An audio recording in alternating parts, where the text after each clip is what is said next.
मंगलम भगवान वीरो मंगलम गौतमो गणी मंगलम कुंद कुंदार्यो जैन धर्मोस्तु मंगलम सर्वमंगल मांगल्यम सर्वकल्याणकारकम प्रधानं सर्वधर्माणां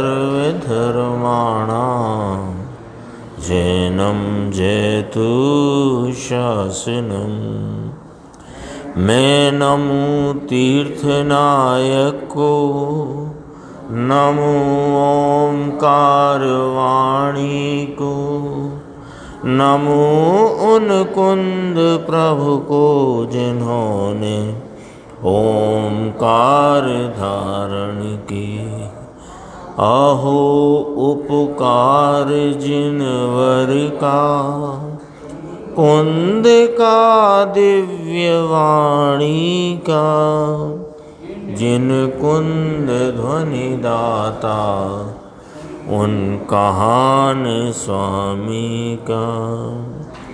रमयूण जिनम वीरम अनंत वर्णान दंसन सहावम भोक्षामिणियम सारम केवली शुद्ध केवली भणिदम। नियम सारी परमागम ग्रंथ और इस ग्रंथ के परम समाधि अधिकार में अंतिम गाथा जो 133 आचार्य कुंद भगवान ने कही, उसके ऊपर टीकाकार मुनिराज पद्मप्रभ मलधारी देव ने 219 नंबर का एक कलश कहा। वह कलश की स्वाध्याय अपन प्रारंभ करते हैं। 199 नंबर का पृष्ठ है अपने कारणकारी नियम 5वें भाग में। श्लोक है शुक्ल ध्याने परिणित मति शुद्ध रत्नत्रयात्मा धर्म ध्याने प्यन अनघ परमानंतत्वाश्रिते अस्मिन् प्राप्नोत्य उच्चैर अपगतमः दुःख जालं विशालं भेदभावात् किमपि भविनां वाङ्मनो मार्गदूरम्। कहते हैं वांग मनो मार्ग दूरम, यह चैतन्य परमात्मा, इसका जो शुद्ध रत्नत्रयात्मक जो जीव कहा, यहाँ पर टीकाकार मुनिराज ने श्लोक में कहा कि यह शुद्ध रत्नत्रय से परिणित जो जीव है वह अपने विशाल तत्व को अत्यंत प्राप्त करता है। आएगा इसमें। तो वह जो जीव है ऐसा शुद्ध रत्नत्रय परिणित जीव, वो शुद्ध रत्नत्रय रूपी जो मार्ग है वह वचन और मन से दूर है, वह अनुभव गोचर मार्ग है। यानी आता ना, और स्थान पर भी ये बात आती है, वचन अगोचर है, मन अगोचर है, अनुभव गोचर है। वचन से अगोचर है, मन इंद्रिय से अगोचर है, लेकिन अनुभव से गोचर होए ऐसा यह आत्मा अपने शुद्ध रत्नत्रय परिणति में वह अनुभव में आता है, प्रतीति में वर्तता है और एकाग्रता का भाव वर्तता है। देखो अपन इसका श्लोकार्थ पढ़ते हैं। यह अनघ नाम निर्दोष, अनघ शब्द है ना निर्देश, अघ से रहित, अघ नाम पाप दोष। तो यहाँ दोष में क्या लिया, पुण्य पाप दोनों अघ हैं, अघ नाम दोष हैं। यह अनघ निर्दोष परमानंदमय तत्व को,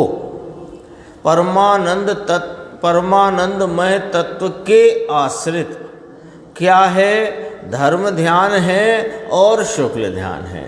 तो कहते हैं कि इस निर्दोष परमानंदमय तत्व के आश्रित जो वर्तती है परिणति धर्म ध्यान की और शुक्ल ध्यान की, उसमें जिसकी बुद्धि परिणमित हुई है, यानी जिसका उपयोग धर्म ध्यान शुक्ल ध्यान रूप परिणमित है, वह धर्म ध्यान शुक्ल ध्यान इस निर्दोष परमात्मा के आलम्बन और आश्रय से उत्पन्न होता है। वह धर्म ध्यान और शुक्ल ध्यान उपयोग की वह धारा है जिसमें इस जीव की, किस जीव की? कि शुद्ध रत्नत्रयात्मक जीव की बुद्धि नाम उपयोग परिणमित है। वह ऐसा शुद्ध रत्नत्रयात्मक जीव इस शुद्ध रत्नत्रय रूपी अपने चैतन्य स्वरूप के अवलंबन में प्राप्त होने वाले, वर्तने वाले धर्म ध्यान और शुक्ल ध्यान के द्वारा किसको प्राप्त करता है? कि वह कोई विशाल तत्व को, है ना, कोई शब्द से कोई अनजानी बात नहीं है, कोई तो एक महिमा की सूचना के लिए है। कोई ऐसा विशाल भाव, कोई माने अनजाना नहीं, कोई माने अत्यंत कोई ऐसा अद्भुत विशाल तत्व उसको अत्यंत प्राप्त करता है। विशाल तत्व कौन है? कि यह चैतन्य परमात्मा ज्ञान, दर्शन, सुख, चारित्र, वीर, स्वच्छत्व, प्रभुत्व, विभुत्व आदि अनंत अनंत गुणों का एक पुंज है, एक रूप पिंड है। ये इसकी विशालता है। किसी चीज़ की विशालता अपने को विचार में लेना हो तो कैसे लेते हैं? कि वो वस्तु में क्या क्या ऐसे भाव हैं जिससे यह विशाल कहा जाता है ना। कोई क्षेत्र में विशाल हो, कोई आकार में, वो भी क्षेत्र में आया, तो वो विशालता तो क्षेत्र आकार की है, ये तो भाव विशाल तत्व है। इसमें अनंते अनंते गुण स्वभाव और एक एक गुण स्वभाव की अनंत अनंत बेहद मर्यादा रहित सामर्थ्य, ऐसा वह विशाल तत्व किसने प्राप्त किया? कि जिसकी बुद्धि धर्म ध्यान और शुक्ल ध्यान रूप शुद्ध रत्नत्रय रूप परिणति में परिणमित है। सो वह धर्म ध्यान शुक्ल ध्यान किसके आश्रय में है? कि यह जो निर्दोष, अभी स्वीकार क्या कराते हैं यहाँ कि मुनिराज जो परिपूर्ण भाव को प्राप्त करने वाले हैं, करते हैं, उन्होंने आलम्बन किसका लिया है? तो उन्होंने जिसका आलम्बन लिया है वो वस्तु ये है। तो सिर्फ मुनिराज के पास है वह वस्तु के? नाना, जगत के प्रत्येक जीव के पास, प्रत्येक चैतन्य परमात्म तत्व जितने जीव पदार्थ हैं सब निर्दोष स्वरूप हैं। पहला पॉइंट है ये इस कलश का, है ना। यहाँ से बात शुरू करी। धर्म ध्यान शुक्ल ध्यान वो किसके आलम्बन से परिणमित है? निर्दोष आत्म तत्व के। और उससे क्या प्राप्त होता है? कि विशाल तत्व की प्राप्ति, अत्यंत प्राप्ति होती है। तो वह निर्दोष परमानंदमय तत्व कौन है? कि ये मैं हूँ। अपने को अभी के अभी मैं निर्दोष स्वरूप हूँ, यह मानने में हमको जब तक अटक है तब तक इस निर्दोष स्वरूप का आलम्बन नहीं हो सकता। आचार्य परमात्मा, ज्ञानी धर्मात्मा, सर्वज्ञ देव फरमाते हैं कि तुम तो निर्दोष स्वरूप हो, तुम तो जैसा हमारा स्वरूप पर्याय में प्रकट है वैसे तुम उस ही स्वरूप से अभी विराजते हो, अभी विराजते हो। निर्दोष हो तुम, पुण्य पाप रूपी दोष तुम्हारे स्वरूप में ही नहीं है। लेकिन हमको ये बात स्वीकार होती नहीं है। वे तो कहते हैं तो हम कहते हैं हाँ हाँ बात तो ठीक है, आचार्य भगवंत की सर्वज्ञ देव की बात को इनकार तो कौन करेगा, नास्तिक ही करे। जिनको हैं हाँ अभी नास्तिक हैं वो बात अलग है, पर जो हम तो सर्वज्ञ भगवान को मानने वाले हैं कि नहीं, तो सर्वज्ञ भगवान फरमाते हैं कि तुम अभी निर्दोष स्वरूप हो, तो सुनते हैं फिर क्या मानते हैं कि बात आपकी सही है प्रभु, हम शक्ति से निर्दोष स्वरूप हैं लेकिन परिणति में तो दोष है ना। तो वे कह रहे हैं कि हम कहते हैं तुमसे, तुम परिणति देखते क्यों? ये स्वीकार करो तो परिणति का तुम परिणति को देख देख के बोरा गए हो, पगला गए हो। परिणति में अभी संसार अवस्था है, परिणति में पुण्य पाप है, मलिनता है, अल्पता है, अपूर्णता है, तो पुण्य पाप रूप दोष के भाव हैं। हमने कब इनकार किया नहीं है, जानो। लेकिन उस ही समय में यह जीव तुम चैतन्य पदार्थ निर्दोष हो के नहीं, आया था ना अभी गुरुदेव फरमाते थे, एक वो जो गुरुदेव की पंक्ति है, सबको निज सत्ताए क्या हाँ पूरा देखते हो लाल, ऐसी एक पंक्ति है, मैं अभी ख्याल से निकल गई। तो जब यह निर्दोष स्वरूप है, सर्वज्ञ परमात्मा कहे, उनकी परंपरा में अनंत आचार्य कहे, ज्ञानी धर्मात्मा कहे, सब कहे, क्या कहें कि तुम निर्दोष स्वरूप हो, तुम तो पवित्र स्वरूप हो, तुम तो परिपूर्ण हो। फिर हमको क्या लगता है कि शक्ति से तो हैं, तो फिर कैसे नहीं हो सो बता दो। निर्दोष नहीं हो कैसे नहीं हो, कि पर्याय में है ना साहब दोष, तो तुमको तो मना किया ना पर्याय को मत देखो। जब यह कहा कि तुम शक्ति से शुद्ध हो, पवित्र हो, परिपूर्ण हो, तो फिर तब ये भी तो कहा कि तुम पर्याय को मत देखो, तुम अनादि से पर्याय में दृष्टि देकर बैठे हो। तुम अभी के अभी परिपूर्ण, निर्दोष और पवित्र स्वरूप हो, ज्ञाता दृष्टा आनंद का भंडार हो, तो तुम इसको देखो। तो इसको जो देखेगा, जो सोने को देखेगा, तो सोने को सोना देखेगा, सोना मानेगा। बोलो,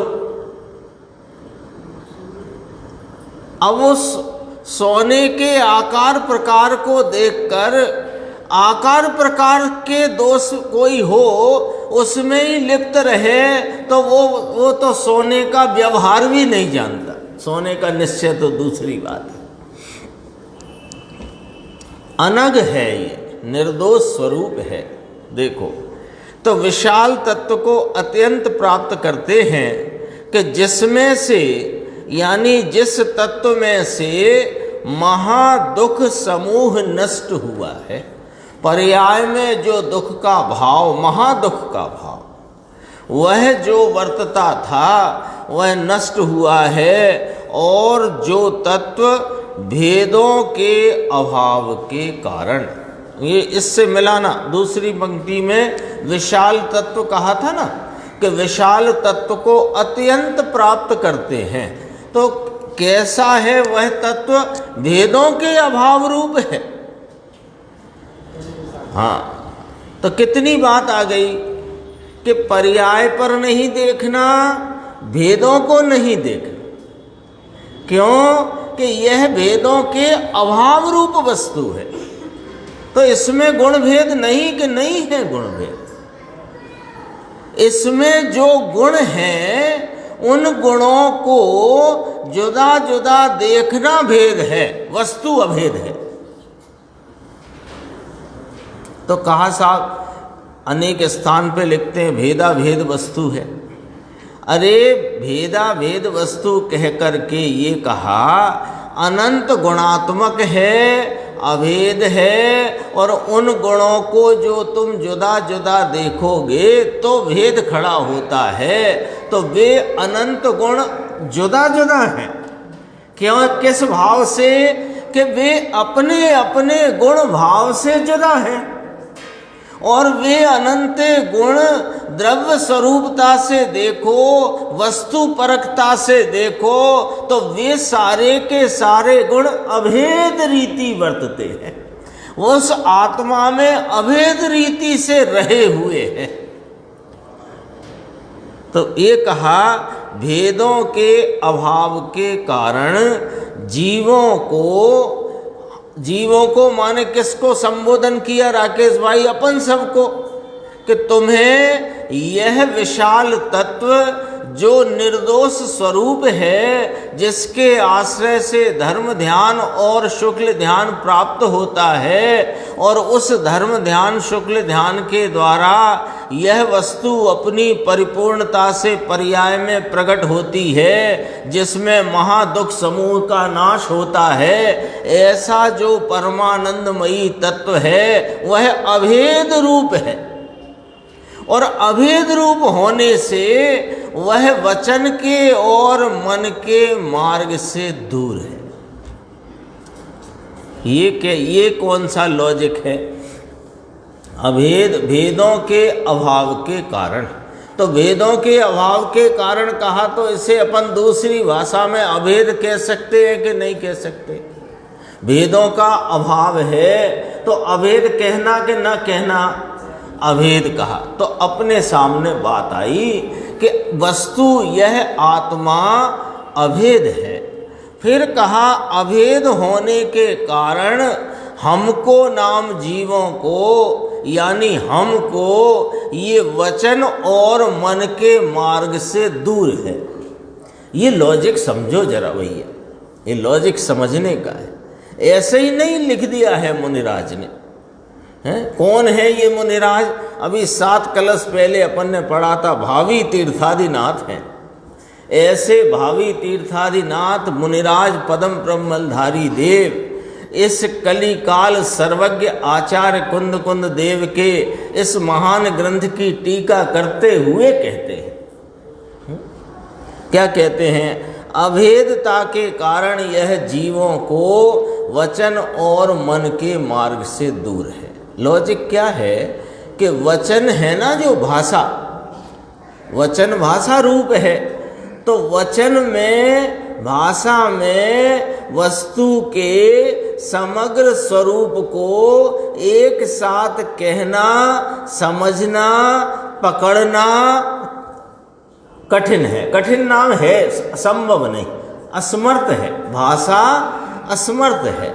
भाषा में आप बोलोगे ना कि आत्मा नित्य है, तो आत्मा नित्य ही है, तो कहा नित्य अनित्य है। तो वो उस वस्तु के सर्वांगीण स्वरूप को भाषा कहने में मजबूर है। तो उस चैतन्य तत्व को ये वचन से नहीं प्राप्त कर सकते। दूसरी बात, मन के द्वारा भी प्राप्त नहीं होता, क्योंकि मन के अवलंबन से जो वर्तता हुआ मत शुद्ध ज्ञान का परिणाम है, वो मति ज्ञान फिर शुद्ध ज्ञान हो जाता है ना, तो दोनों लेना। तो मन के अवलंबन से वर्तता जो मति शुद्ध ज्ञान का परिणाम है, उसमें भी यह आत्मा मन का अवलंबन लिया होने से यह इंद्रिय ज्ञान रूप प्रवर्तता है, और उस इंद्रिय ज्ञान रूप प्रवर्तन में समग्र वस्तु का स्वरूप जानने में नहीं आता। क्यों? कि वहाँ राग की उत्पत्ति होती है। राग खड़ा है कि नहीं खड़ा? हाँ, खंड खंड ज्ञान है, मन का अवलंबन है, और उस मन के अवलंबन में बहिर्मुख वृत्ति अभी कितनी चली। गुरुदेव को वो बात बहुत रुच गई थी कि इंद्रियों के द्वारा सूचनाएं मिलती हैं, और ये करूं ये करूं ये करूं, इसमें रुक जाता है ना। ये सूचना प्रसारण का मंत्रालय चल रहा है अपना। ये क्या हो रहा है? उपयोग की बहिर्मुख वृत्ति, उस बहिर्मुख वृत्ति में, बहिर्मुख वृत्ति कहा ना, उपयोग की बहिर्मुख दशा, उस बहिर्मुख दशा में उपयोग कैसे चलेगा कि बाहर के विषयों को पकड़ेगा। यही मतलब है ना, बाहर के विषयों को पकड़ने के लिए ये मन इंद्री का आलम्बन लेगा, और मन इंद्री के आलम्बन में जो ज्ञान वर्तता है वह खंड खंड रूप होकर के वर्तता है, और उन इंद्रियों के आलम्बन से जो कुछ भी इसे बाहर के विषय जानने में आते हैं उन विषयों को जानता हुआ ये राग रूपता में वर्तता है नियम से। और राग रूपता का मतलब ही है ये करो ये न करो, ये करो ये न करो, ये ठीक, ये ठीक, ये ठीक, ये ठीक। ये आत्मा जो वीतराग स्वरूप है, ये आत्मा जो सुख स्वरूप है, जो शांति स्वरूप है, जो अनंत गुण सामर्थ्य का पिंड है, वह आत्मा वचन और मन से अगोचर है। अरे यह आत्मा को जब उपयोग सीधा अपने उपयोग स्वरूप आत्मा को विषय बना करके वर्तता है, उस उपयोग में यह आत्मा हाजिर होता है। इसलिए इसको कहा वचन और मन के मार्ग से दूर है। क्यों? कि ये अभेद है, और अभेद भाव को वचन से और मन से पकड़ना संभव नहीं। मन के अवलंबन से भी जो विचार उठता है उसमें भी भेद रूपता खड़ी होती है और विकल्प उत्पन्न होता है, और वचन तो वैसे ही लंगड़ा है, मजबूर है। भाषा, हाँ, ये अपन कलश का अर्थ पढ़ते हैं, उसके बाद ये चूँकि अधिकार पूर्ण होने वाली पंक्तियां हैं 5, इनको अपन बाद में पढ़ेंगे। देखो नीचे गुरुदेव का अर्थ 200 नंबर पेज, श्लोकार्थ की 4 लाइन छोड़ के देखो। शुक्ल ध्यान में जिनकी बुद्धि परिणमी है, स्वयं आत्मा के आश्रय से त्रिकाली अतीन्द्रिय आनंदमय प्रभु, इसके आश्रय से जिसकी बुद्धि धर्म ध्यान और शुक्ल ध्यान में परिणमी है, ऐसा शुद्ध रत्नत्रयात्मक जीव। भाषा कम पड़ती है। गुरुदेव कहते हैं ये इतना भाव बोलने के लिए भाषा कम पड़ती है। भाषा टूकी पड़े छे एटला, कम पड़ती है। इसमें क्या कहना चाहते हैं कि अरे यह जो अपना चैतन्य महाराज है ना, जगत भर में सबसे बड़ा 3 लोक का नाथ सर्वोत्कृष्ट यह चैतन्य महाराज, इसके आलम्बन में जिसका उपयोग धर्म ध्यान शुक्ल ध्यान रूप परिणमित है, वह शुद्ध रत्नत्रयात्मक जीव है। ऐसा कहा।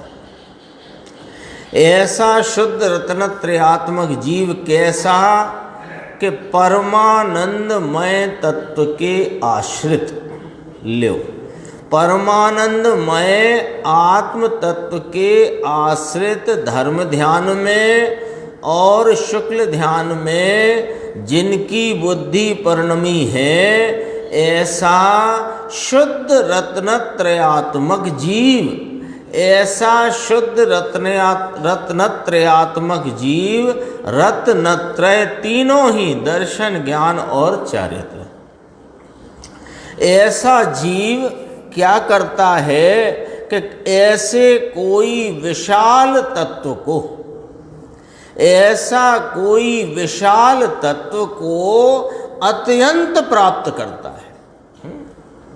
अंदर आत्मा विशाल तत्व है। किसका? मुनिराज का, भगवान का, परमेष्टि का, मेरा, सबका। कल आया था ना, सबको सदा स्वयं अनुभूति स्वरूप भगवान आत्मा, प्रत्येक सदा आया ना, तो प्रत्येक पर्याय में किसको? कि सबको स्वयं अनुभूति में आ ही रहा है। आवाल गोपाल है ना, वो भाव बहुत गंभीर है उसका, है ना? कल अपनी बहुत गुरुदेव श्री की वो जो प्रवचन था 79 नंबर का, बहुत अच्छा प्रवचन। वो तो जितनी बार सुनो उतनी बार उसमें नवीनता मिलती है, ऐसा गंभीर है वो। देखो विशाल तत्व का क्या अर्थ निकला निर्देश भाई? अनंत ज्ञान है, अनंत दर्शन है, अनंत वीर्य है, अनंत गुण है, अनंते अनंते गुण का गंज है।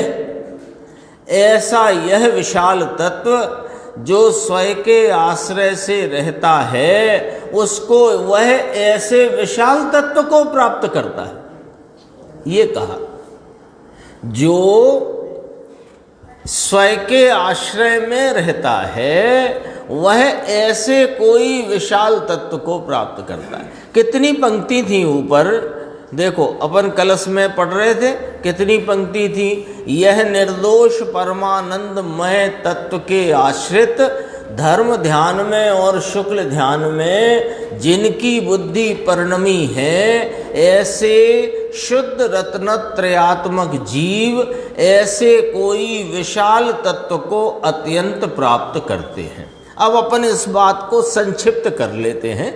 ये वैसे ही गुरुदेव तो फरमाते हैं कि ये तो मुनिराज को शब्द कम पढ़ते हैं, पर अपन और जरा अपने बुद्धि थोड़ी कम पड़ती है, अपने को सरल करते हैं, इसको संक्षेप करते हैं कि चैतन्य परमात्मा के आश्रय से वर्तने वाले ध्यान रूपी जो दशा है, ध्यान रूपी धारा है, उससे क्या प्राप्त होता है कि अपना ही अनंत गुणात्मक गंज स्वरूप यह चैतन्य परमात्मा अनंत सामर्थ्य स्वरूप जो है वह प्राप्त होता है। तो क्या प्राप्त होता है कि अनंत गुणात्मक आत्मा कैसे प्राप्त होता है? धर्म ध्यान शुक्ल ध्यान से। धर्म ध्यान शुक्ल ध्यान किसके आश्रय में होता है कि इस निज परमानंदमय तत्व के आश्रय में। तो अब वो बात अपन यहाँ गुरुदेव के प्रवचन में देखते थे। देखो यहाँ उसको गुरुदेव फरमाते हैं, जो स्वयं के आश्रय में रहता है वह ऐसे कोई विशाल तत्व को प्राप्त करता है। हो गई ना संक्षिप्त? तो क्यों कि स्वयं के आश्रय में रहना ही धर्म ध्यान शुक्ल ध्यान है। धर्म ध्यान पराश्रय रूप है ही नहीं, होता ही नहीं है। पराश्रय का जितना भाव है उसे यदि ध्यान की परिभाषा में परिभाषित करो, आर्त ध्यान रौद्र ध्यान है। और जो स्वरूप के आलंबन में वर्तती हुई उपयोग की धारा है वह धर्म ध्यान है, शुक्ल ध्यान। सरल बात है। देखो नीचे पूछा, ये रह गया, ये स्वयं के आश्रय से होता है, ऐसे कोई विशाल तत्व को प्राप्त करता है। कोई क्रिया कांड करने से, दया दान व्रत करने से यह सामायिक और धर्म होता है, ऐसा है नहीं। स्पष्ट कर दिया। मुमुक्षु ने कहा कि पंचम काल में होता है कि नहीं, पूछा तो कहा काल ही यहां लागू नहीं पड़ता। काल लागू नहीं पड़ता साहेब, कि काल आत्मा में लागू नहीं पड़ता। आत्मा वह तो तीनों काल परमानंदमय है, और तीनों काल में इस परमानंदमय आत्मा का जब जीव आलम्बन लेगा तो आनंद और शांति वीतरागता ही प्रगटेगी, कोई क्षेत्र हो कोई काल हो। तो साहब कहते तो हैं पंचम काल में भरत क्षेत्र में मुक्ति नहीं, मोक्ष नहीं।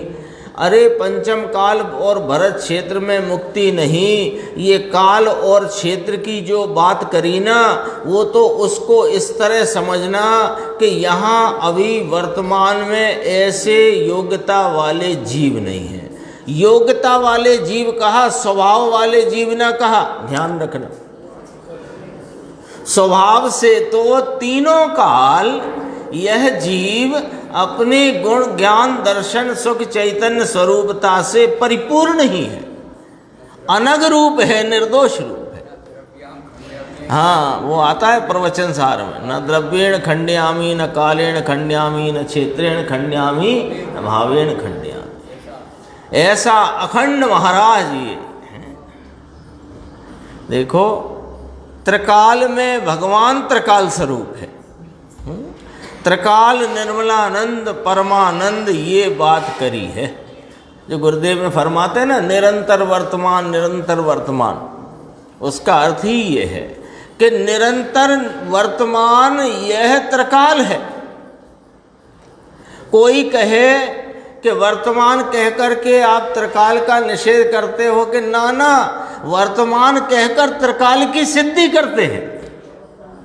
वर्तमान कहकर त्रिकाल का निषेध नहीं करते हैं भाई, वर्तमान कहकर त्रिकाल की सिद्धि करते हैं कि प्रत्येक वर्तमान में यह वर्तमान स्वरूप परमानंदमय आत्मा है जो अनादि अनंत रहा हुआ है। तो प्रत्येक वर्तमान में है, ये त्रिकाली की सूचना है, ये त्रिकाली की सिद्धि। और इस वर्तमान वाले भाव को कहकर के क्या कहना है कि भाई तुझे जब इस अपने चैतन्य परमात्मा के दर्शन करना हो, इस चैतन्य परमात्मा को अनुभव में लेना हो, तो तुमको 3 काल में पसरने की जरूरत नहीं है। तुम्हारा वर्तमान उपयोग अपने वर्तमान चैतन्य नाथ को निहारे तो ये त्रिकाली तुम्हारी दृष्टि में आ जाएगा, तुम्हारी परिणति में आस्वादन रूप हो जाएगा। ये एक एक शब्द ये महापुरुष हमारे पूज्य गुरुदेव श्री का बहुत कीमती है ना। छोटी छोटी चीज़ें, कई चीज़ें तो, कई बातें, कई सिद्धांत तो ग्रंथ में एक आध बार आए, लेकिन उसमें से महासिद्धांत खड़ा किया। तीसरी गाथा पे से गुरुदेव श्री ने सिद्धांत खड़ा किया, एक द्रव्य दूसरे द्रव्य का को छूता नहीं, स्पर्शता नहीं, इसलिए एक द्रव्य दूसरे द्रव्य का करता नहीं। एक 308 से 311 गाथा में क्रम नियमित शब्द आया, उस पर से क्रमबद्ध के महासिद्धांत को, जिसमें पर्यायों की क्रमबद्धता सिद्ध करके द्रव्य दृष्टि कराई है। एक दिन अपन ने चर्चा की थी, याद होगी, निर्देश को तो जरूर होगी। देखो मैं बताता हूँ क्या है। पर्यायों की क्रमबद्धता का जो सिद्धांत जिन शासन में आया है, वह वर्तमान आकुलता को मिटाने मात्र के लिए नहीं है, अपितु द्रव्य दृष्टि कराने के लिए है। जो कोई उसको के पर्याय में क्रमबद्ध है, जो होना है वह होगा, ऐसा मान करके वर्तमान की अपनी आकुलता के विकल्प का शमन करना चाहता है, वह वास्तव में क्रमबद्ध के सिद्धांत को ही नहीं समझा। ऐसी बात है। क्रमबद्धता का सिद्धांत, पर्याय अपनी क्रम नियमितता से स्वयं स्वतः अहेतुक भाव से उत्पन्न होती हैं, यह जान करके उन पर्यायों पर से दृष्टि हटाकर द्रव्य स्वभाव की दृष्टि कराने के लिए जिनेंद्र परमात्मा ने यह क्रम नियमितता के सिद्धांत का प्रतिपादन किया है।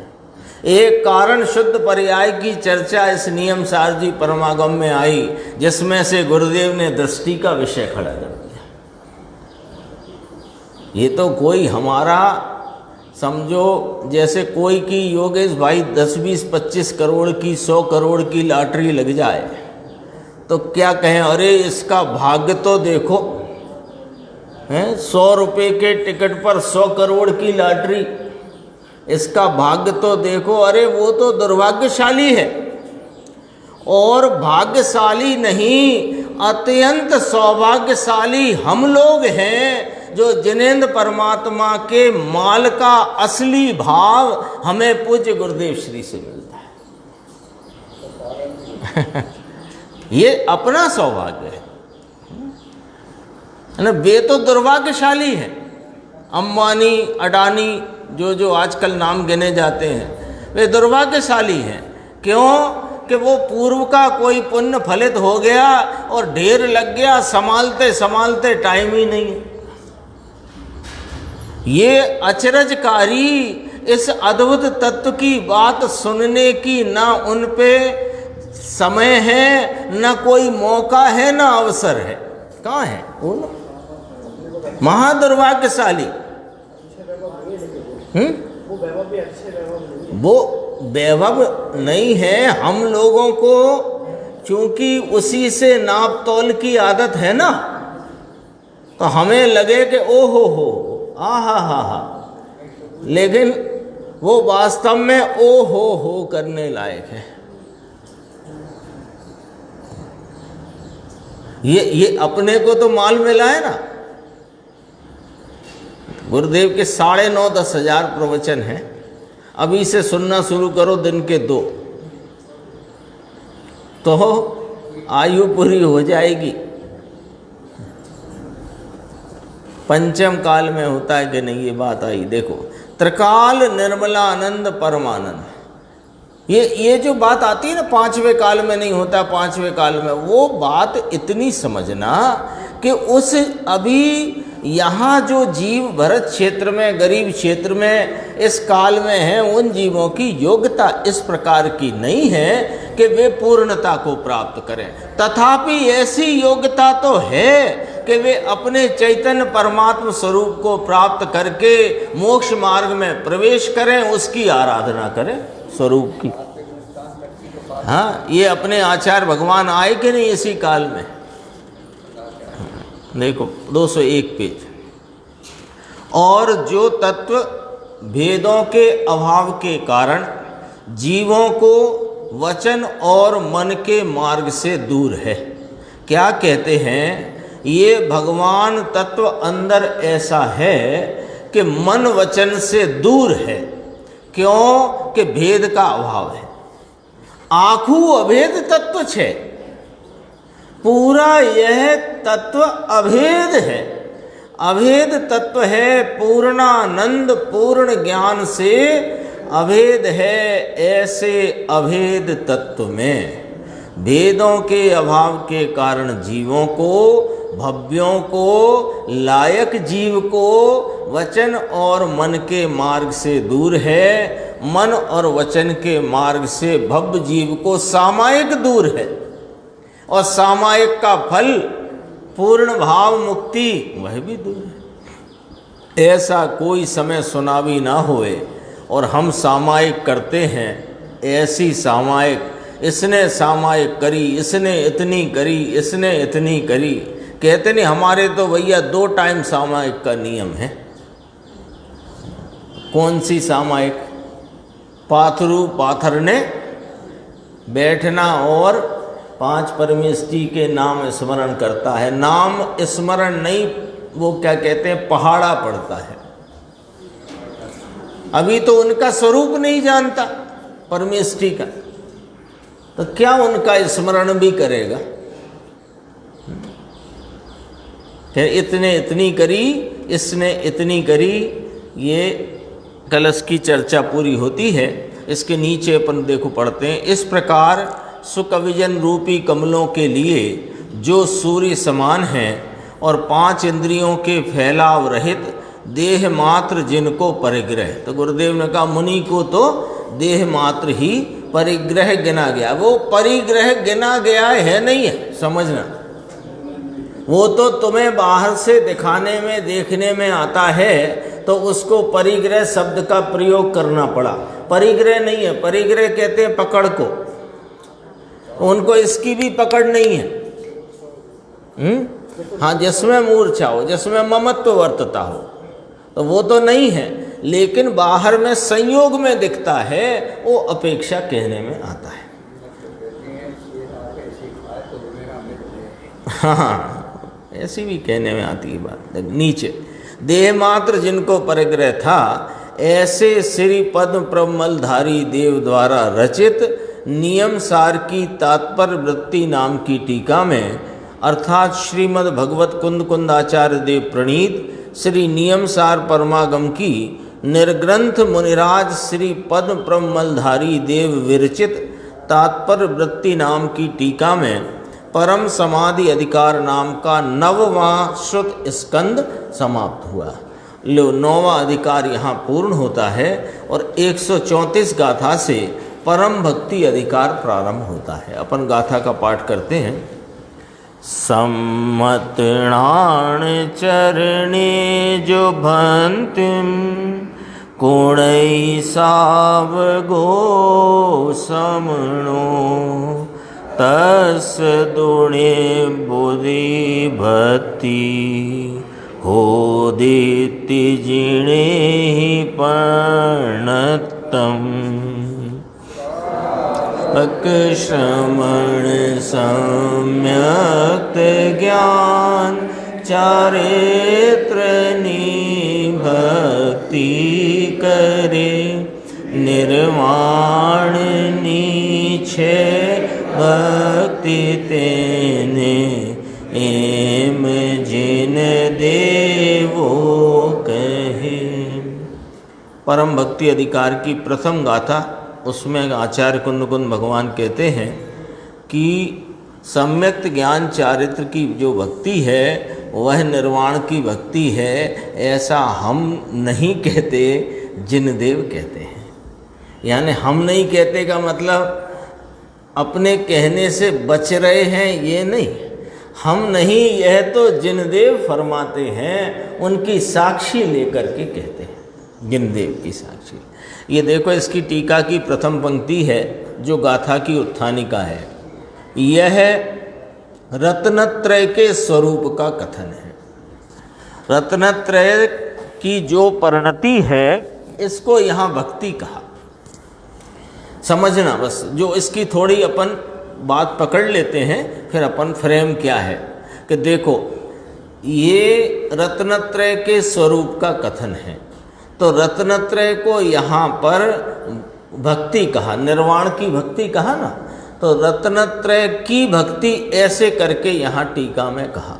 रत्नत्रय की भक्ति तो पर्याय की भक्ति करने की बात कही है कि ना, यह द्रव्य स्वरूप की जो रत्नत्रय रूप भक्ति है उसे रत्नत्रय की भक्ति कहा, ठीक है ना। तो वह अपने स्वरूप की जो भक्ति रूप भाव है, स्वरूप की भक्ति किसे कहना कि भक्ति का दूसरा नाम आराधना है ना। और आराधना का नाम के उसको आराधते हैं, किसको? अपने चैतन्य देव को। अपने चैतन्य देव को उपयोग की जो परिणति आराधन करती है, उसकी सेवना करती है, उसकी उपासना करती है, किस प्रकार के सम्यक प्रतीति रूप, सम्यक अवबोध नाम स्वरूप संचेतन रूप, और उसमें एकाग्रता रूप जो उपयोग की परिणति इस चैतन्य देव की उपासना करती है, उसका नाम क्या कहा? भक्ति। ये भक्ति किस प्रकार की है कि प्रतीति रूप है, संचेतन रूप है, एकाग्रता रूप है। तो इसका ही स्वरूप क्या कहने में आया कि सम्यक दर्शन ज्ञान चारित्र रूप रत्नत्रय स्वरूप है। ऐसे रत्नत्रय स्वरूप भाव की भक्ति, तो उसकी भक्ति के रत्नत्रय रूप भाव से चैतन्य महाराज की भक्ति, उसको निर्माण की भक्ति कहते हैं। देखो अन्वयार्थ, जो श्रावक अथवा श्रवण सम्यक दर्शन, सम्यक ज्ञान और सम्यक चारित्र की भक्ति करते हैं, उनको निवृत्ति भक्ति भवति। निवृत्ति भक्ति नाम निर्वाण की भक्ति है। ऐसा जिनहि प्रज्ञप्तम, जिनेन्द्र देव ने, जिन परमात्माओं ने ये बात कही है। किसकी भक्ति? सम्यक दर्शन, सम्यक ज्ञान और सम्यक चारित्र की। इसमें क्या लिया थोड़ा समझ लेते हैं, फिर आगे चर्चा अगली स्वाध्याय में करेंगे। जो श्रावक अथवा श्रवण, तो सम्यक दृष्टि न लें क्या इसमें? तो देखो यह चारित्र की प्रधानता से कही हुई यहाँ पर गाथाएं, सूत्र और विवेचना है।